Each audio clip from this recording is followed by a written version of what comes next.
Bem-vindos!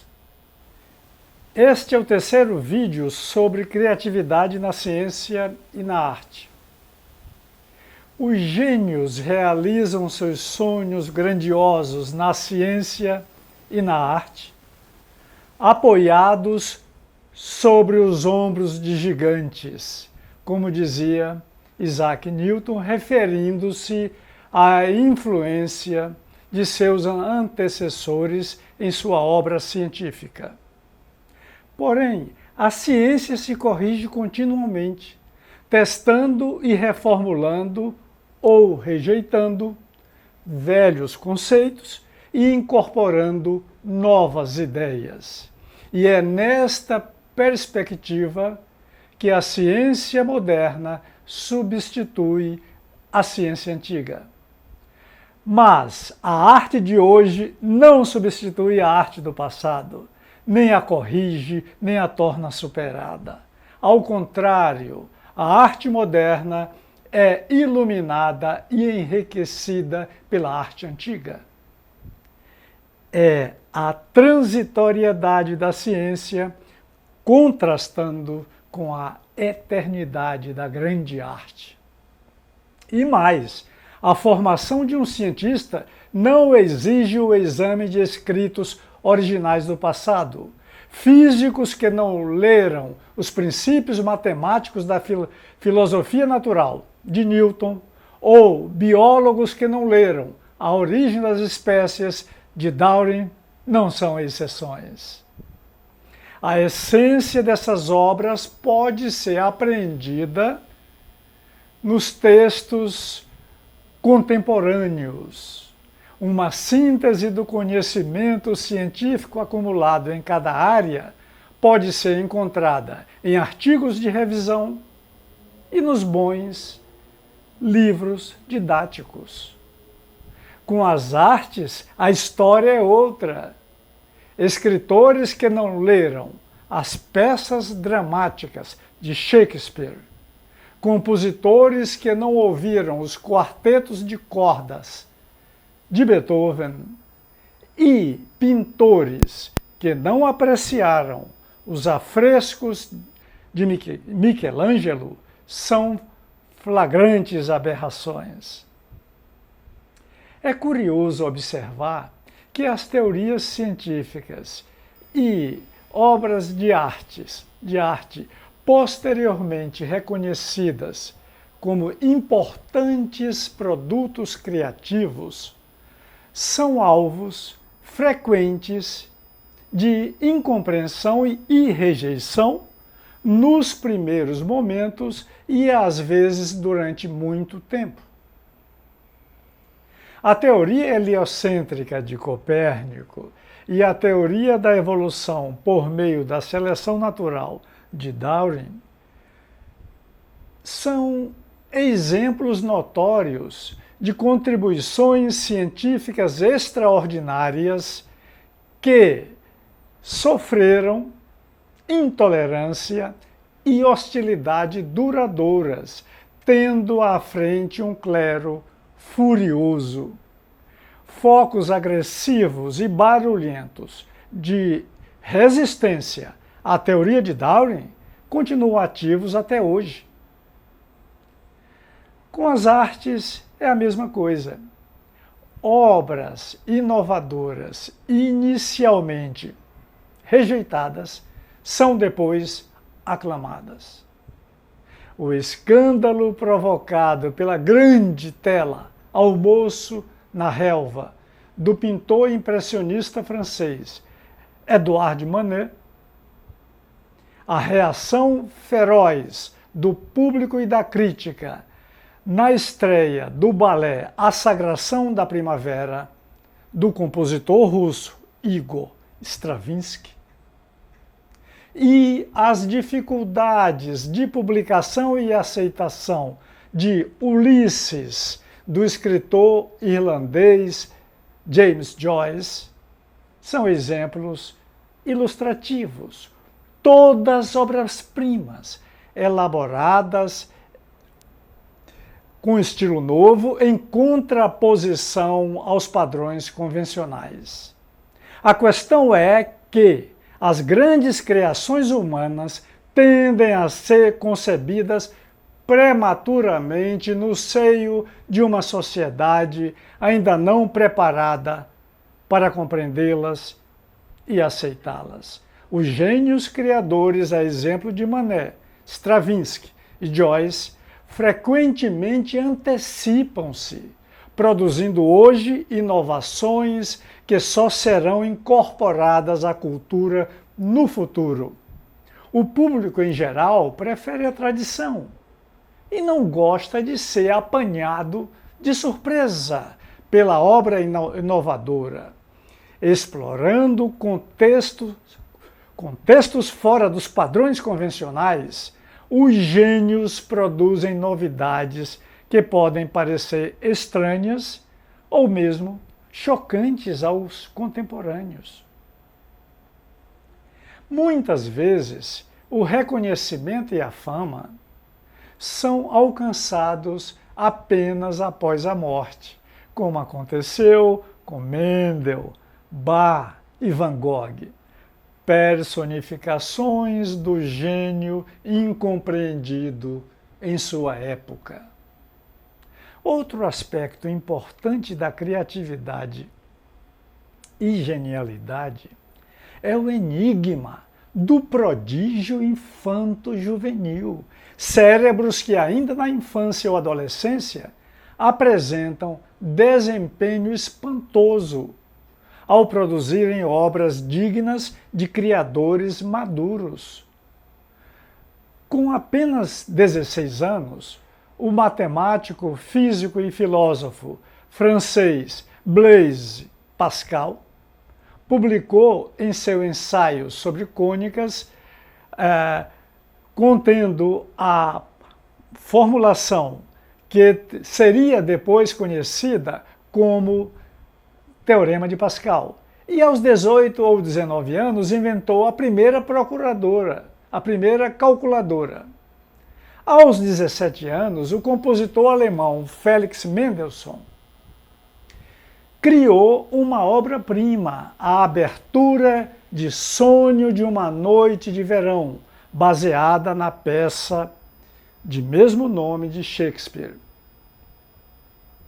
Mais um caso ilustrativo é o poeta francês Arthur Rimbaud, que escreveu a maioria de seus poemas ainda na adolescência. A precocidade na produção criativa põe em foco a influência biológica na origem da criatividade. Na ausência de um potencial genético criativo inato, de um talento natural associado a um arranjo favorável de genes que se expressam no cérebro, dificilmente teríamos as realizações surpreendentes dessas mentes superdotadas, mentes que parecem suficientemente formadas e preparadas em tão tenra idade. Se não fosse assim, crianças comuns, submetidas a programas de treinamento específico intenso, poderiam alcançar o nível de desempenho de um Mozart ou de um Pascal. Porém, a dotação genética separada dos estímulos extrínsecos apropriados não basta. Então eu pergunto: Pascal, Mozart e Mendelssohn teriam sido meninos prodígios e adultos criadores por si mesmos, sem o incentivo dos pais e os ensinamentos dos mestres?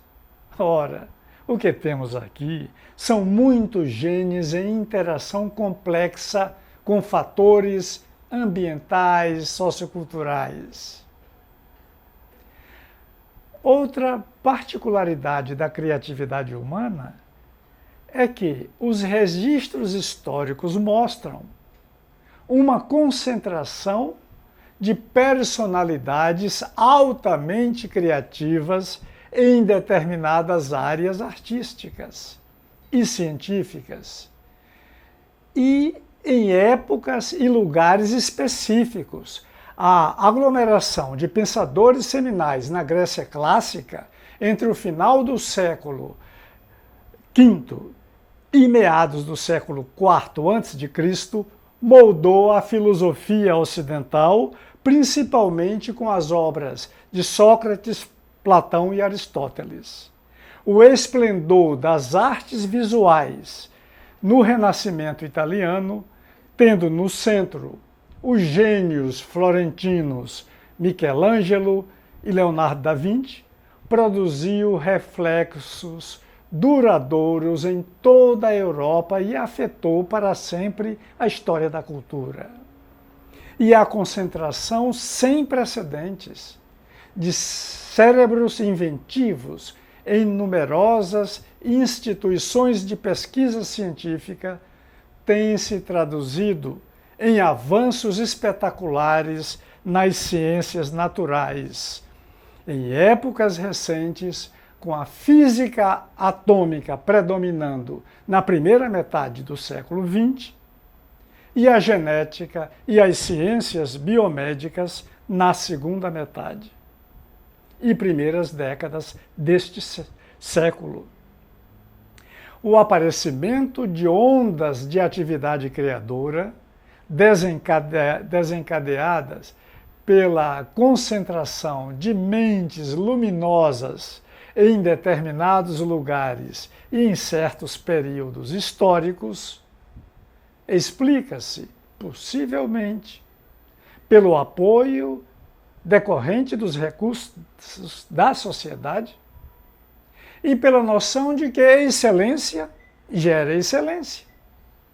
Ou seja, pessoas talentosas bem-sucedidas podem comportar-se como modelos de padrões intelectuais elevados que orientam outros membros talentosos da sociedade na busca pela excelência.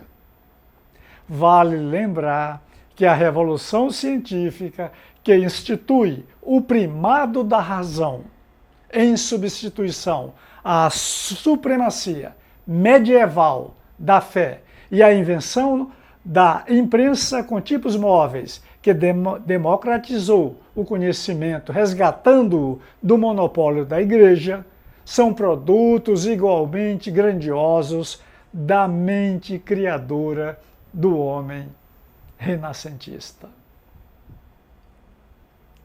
Façamos agora um comentário sobre a associação que muitos autores fazem do termo criação aos artistas e descobertas aos cientistas. Para ilustrar essa dicotomia, cito 2 livros com o mesmo título, Os Criadores. As referências são fornecidas abaixo na descrição.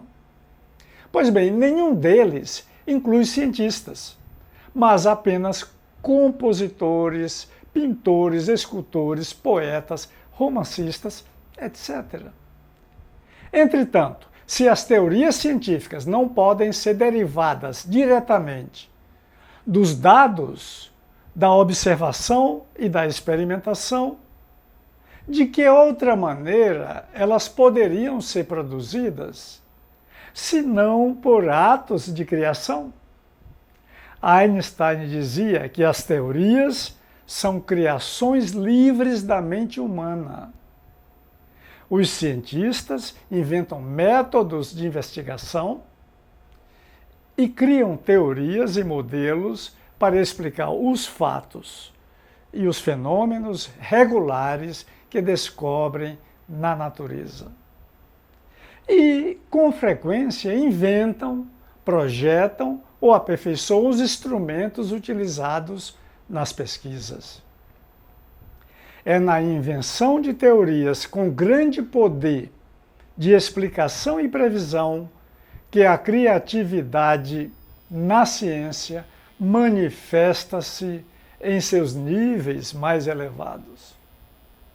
Contudo, a criação científica não se manifesta com a mesma amplitude de liberdade infinita da criação artística, pois exige minucioso e rigoroso confronto com a experiência, com os fatos. A liberdade de criação na ciência, mas não na arte, é delimitada pela realidade concreta. Uma observação final, para não ficar muito longo este vídeo, foi desmembrado em dois, de forma que só concluiremos nossa abordagem sobre a criatividade na ciência e na arte no próximo vídeo, que será a parte 4. Obrigado por assistir, inscreva-se e compartilhe.